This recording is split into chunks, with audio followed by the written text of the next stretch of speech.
चलिए तो शुरुआत आज हमारे शो की होगी टैक्स बचाओ आंदोलन से, जहां पर हम आपको बताने वाले हैं कि कैसे आपको आखिरी मिनट पर अगर किसी भी तरह की दिक्कत आ रही हो अपने आईटीआर को फाइल करने में, आखिरी तारीख अपडेटेड आईटीआर को फाइल करने के लिए जो 31 मार्च है। वैसे में 2 पिछले वित्त वर्ष की बात हो रही है जिसका आपको ख्याल रखना होगा। किन किन बातों को ध्यान में रखना चाहिए? Arnab Pandya, founder money edu school, मेरे साथ जुड़ गए हैं। बहुत बहुत स्वागत है अर्नब जी आपका हमारी इस खास पेशकश में।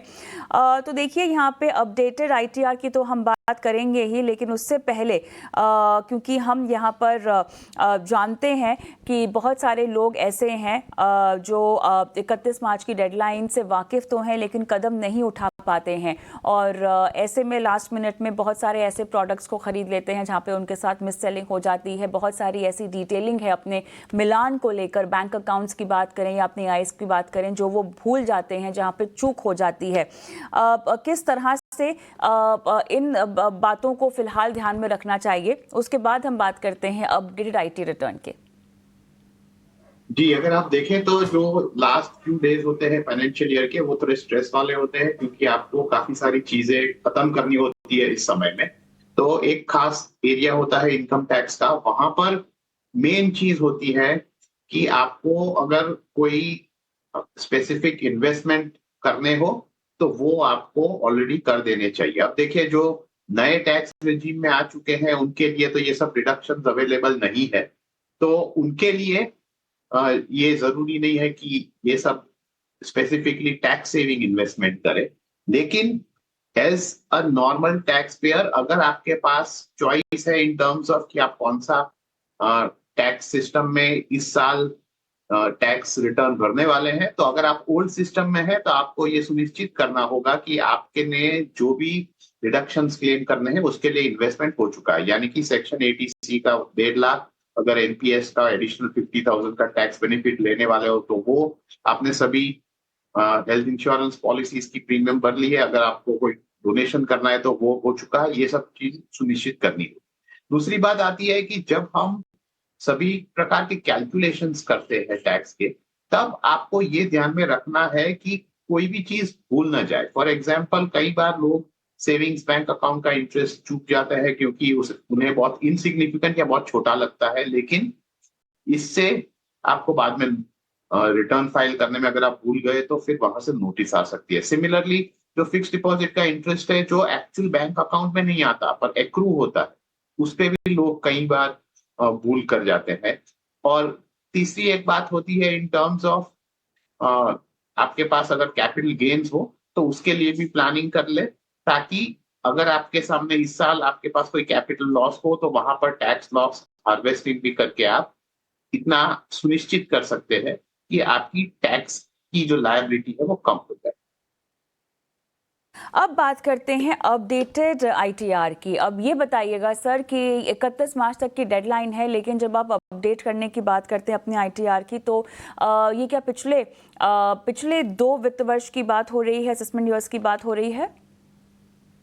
जी, अगर आप देखें तो पहले तो ये अपडेटेड आईटीआर रिटर्न क्या होता है ये समझ लीजिए कि अगर आपने अपने रिटर्न में कोई डिटेल्स आप ऐड करना भूल गए, या आपने कोई रॉन्ग इंफॉर्मेशन दे दी है, या आपने कोई क्लेम ऐसा कर लिया है जो आप एलिजिबल नहीं, तो ये सब के लिए आप अपडेटेड आईटीआर रिटर्न फाइल कर सकते। अब अपडेटेड आईटीआर रिटर्न एक असेसमेंट ईयर के खत्म होने से 2 साल तक आप फाइल कर सकते हैं। तो 31 मार्च 2025 तक अगर आपको आईटीआर रिटर्न फाइल करना है तो आप असेसमेंट ईयर 22-23 के रिटर्न इस 31 मार्च तक फाइल कर सकते हैं, 2 years from the end of the assessment year. यानी कि असेसमेंट ईयर, आपको ये याद रखना है कि असेसमेंट ईयर 22-23 यानी फाइनेंशियल ईयर 21-22, यानी कि आप फाइनेंशियल ईयर 21-22 तक का जो भी है अपडेटेड रिटर्न 31 मार्च तक आज तक फाइल कर सकते हैं। ये बहुत इंपॉर्टेंट चीज है क्योंकि आपको ये टाइम को कंसिडर करना है इन टर्म्स ऑफ कि आप कब का अपडेटेड रिटर्न फाइल करते हैं। क्योंकि उसमें क्या होता है कि जब आप अपडेटेड रिटर्न फाइल करते हैं तब आपको जो पेनल्टी इंटरेस्ट और ये सब भरना पड़ता है वो 25% या 50% है। यानी कि मान लीजिए कि 12 महीने पहले के असेसमेंट ईयर का आप अगर भर रहे हैं तो आपके को 25% भरना पड़ता है, और अगर 12 से 24 महीने वाला टाइम पीरियड है तो आपको 50% भरना पड़ता है। तो इसीलिए ये टाइम पीरियड बहुत इंपॉर्टेंट हो जाता है देखने के लिए कि जब आप रिटर्न अपडेट करें तब आपको कितना अमाउंट भरना है। ओके, बट साथ ही आप ये बताइएगा कि अब क्या क्या जानकारियां हैं जिनको आप ठीक कर सकते हैं? देखिए, इसमें कई सारी जानकारियां होती है जो आप ठीक कर सकते। फॉर एग्जाम्पल, मान लीजिए कि आपके पास कोई फॉरेन इनकम है जो आपने दर्शाई नहीं है और आप भूल गए, तो ये अपडेटेड रिटर्न का मकसद यही है कि अगर कोई भी डिटेल आपने मेंशन नहीं की हो जिसपे आपको टैक्स भरना हो, तो इंस्टेड ऑफ लिटिगेशन आप एज अ टैक्स पेयर खुद आके ये दर्शा दे, दिखा दे और उस पे टैक्स भर के ये पूरा मामला क्लोज कर दे। तो फॉर एग्जांपल, जैसे मैंने बताया कि अगर आपके पास कोई फॉरेन इनकम है जो आपने बताई नहीं है, तो ये एक आप एक अपडेटेड रिटर्न में बताकर पूरा केस क्लोज कर सकते। सिमिलरली, हमने अभी थोड़े समय पहले काफी सारे केसेस देखे थे जहां पर लोगों ने एक पॉलिटिकल डोनेशन का क्लेम किया हुआ है लेकिन एक्चुअल डोनेशन किया नहीं।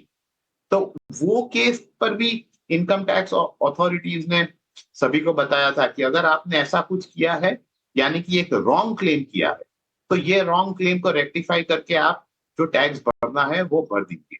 तो ये अलग अलग प्रकार के एग्जाम्पल्स होते हैं जहां पर या तो आपने इनकम ही नहीं दर्शाई है या कोई गलत तरीके से बता दी है, या तो ये सभी आप क्लियर कर सकते हैं इस अपडेटेड रिटर्न। और राइट, और अब की बार भी अगर आप चूक गए तो मेरे ख्याल से ये मामला आपके हाथ से निकल गया, क्या ऐसा मानना सही होगा? देखिए, अभी ये जो अपडेटेड रिटर्न का जो क्लॉज है वो एक्चुअली ये बजट 2025 में बदला गया, क्योंकि 31 मार्च तक जो एप्लीकेबल रूल है वो ये है कि आप 2 साल तक after the end of the assessment year इसे अपडेट कर सकते हैं।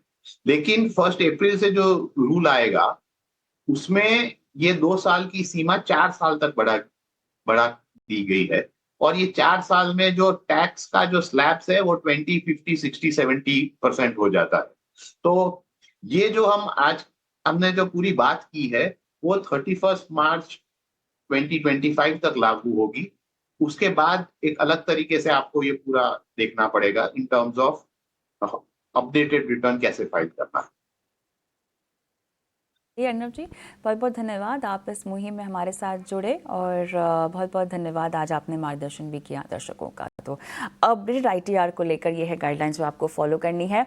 लेकिन इस बीच हमारी बेहद खास पेशकश की ओर हम बढ़ते हैं, जहां पर बनो अपना फाइनेंस मिनिस्टर आ रहा है आपके शहर, और अब की बार जगह है नोएडा। जी हाँ, 28 मार्च को माफ़ कीजिएगा, आपको हमारे साथ मिलना है नोएडा में, और लाइव हमारे साथ आप पूरी चर्चा में भाग ले सकते हैं, एक्सपर्ट के साथ बातचीत भी कर सकते हैं।